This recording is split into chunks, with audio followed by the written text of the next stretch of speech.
She sat at the window watching the evening invade the avenue. Her head was leaned against the window curtains, and in her nostrils the odour of dusty cretonne. She was tired. Few people passed. The man out of the last house passed on his way home.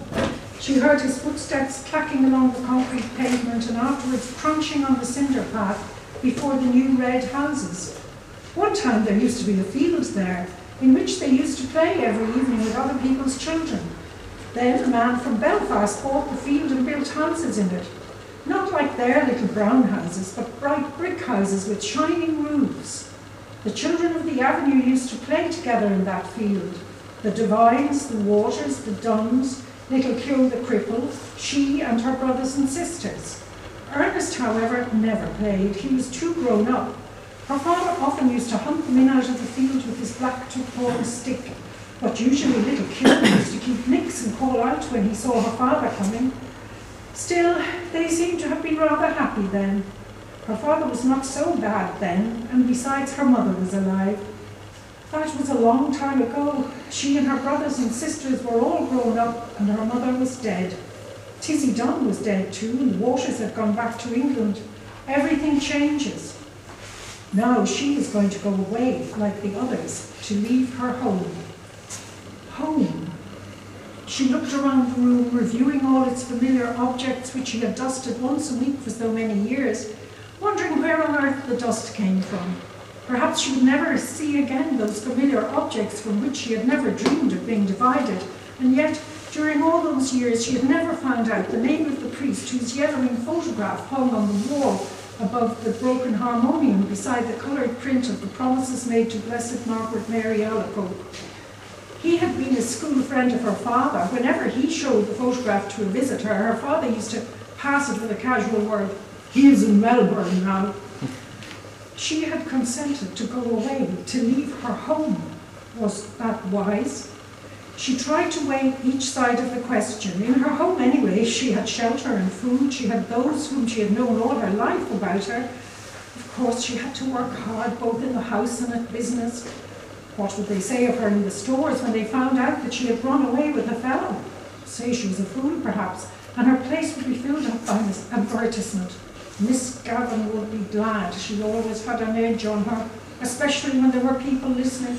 "Miss Hill, don't you see those ladies are waiting? Look lively, Miss Hill, please!" She would not cry many tears at leaving the stores. But in her new home in a distant, unknown country, it would not be like that. Then she would be married, she, Eveline. People would treat her with respect then. She would not be treated as her mother had been. Even now, though she was over 19, she sometimes felt herself in danger of her father's violence. She knew it was that had given her the palpitations.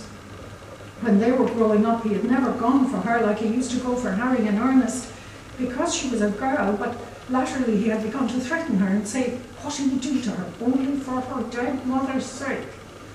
And no, she had nobody to protect her. Ernest was dead, and Harry, who was in the church decorating business, was nearly always down somewhere in the country. Besides, the inevitable squabble for money on Sunday and Saturday nights had begun to weary her unspeakably. She always gave her entire wages, 7 shillings. And Harry always sent up what he could, but the trouble was to get any money from her father. He said she used to squander the money, that she had no head, that he wasn't going to give her his hard-earned money to throw about the streets, and much more, for he was usually fairly bad on Saturday night. In the end, he would give her the money and ask her, had she any intention of buying Sunday's dinner? Then she had to rush out as quickly as she could and do her marketing, holding her black leather purse tightly in her hand as she elbowed her way through the crowds, and returning home late under her load of provisions. She had hard work to keep the house together, and to see that the 2 young children who had been left her charge went to school regularly and got their meals regularly. It was hard work, a hard life, but now that she was about to leave it, she didn't find it a wholly undesirable life. She was about to explore another life with Frank.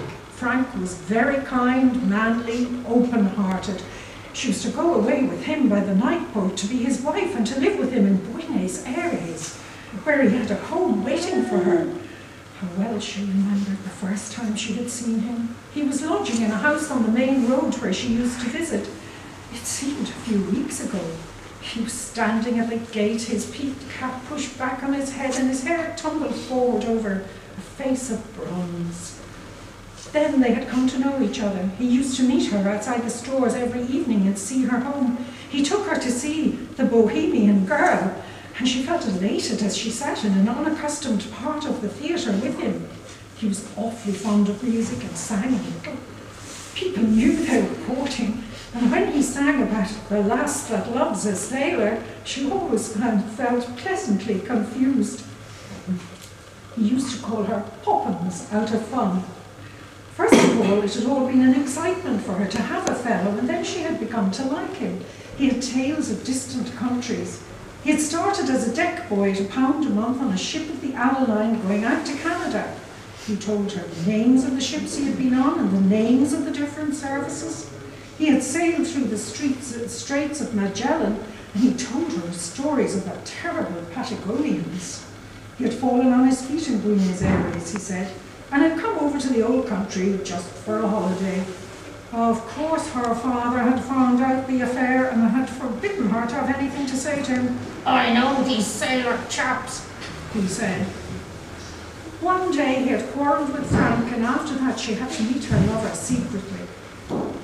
The evening deepened in the avenue. The white of 2 letters in her lap grew indistinct. One was to Harry, the other was to her father. Ernest had been her favourite, but she liked Harry too. Her father was becoming old lately, she noticed. He would miss her. Sometimes he could be very nice. Not long before, when she'd been laid up for a day, he had read her out a ghost story and made toast for her at the fire. Another day, when her mother was alive, they had all gone for a picnic to the Hill of Hope. She remembered her father putting on her mother's bonnet to make the children laugh. Her time was running out, but she continued to sit by the window, leaning her head against the window curtain, inhaling the odour of dusty cretonne. Down far in the avenue, she could hear a street organ playing. She knew the air. Strange it should come that very night to remind her of the promise to her mother, her promise to keep the home together as long as she could. She remembered the last night of her mother's illness. She was again in the close, dark room at the other side of the hall, and outside she heard a melancholy air of Italy. The organ player had been ordered to go away and given 6 minutes. She remembered her father strutting back into the sick room saying, "Damned Italians coming over here." As she mused, the pitiful vision of her mother's life laid its spell on the very quick of her being, that life of commonplace sacrifices closing in final craziness. She trembled as she heard again her mother's voice saying constantly with foolish insistence, "Deveron, Saron, Deveron, Saron." She stood up in a sudden impulse of terror. Escape. She must escape. Frank would save her. He would give her life, perhaps love too. But she wanted to live. Why should she be unhappy? She had a right to happiness. Frank would take her in his arms, fold her in his arms. He would save her. She stood among the swaying crowd in the station at the north wall.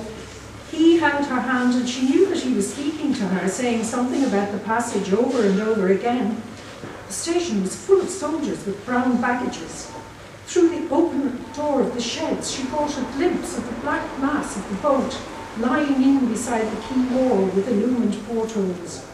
She answered nothing. She felt her cheek pale and cold, and out of a maze of distress she prayed to God to direct her, to show her what was her duty.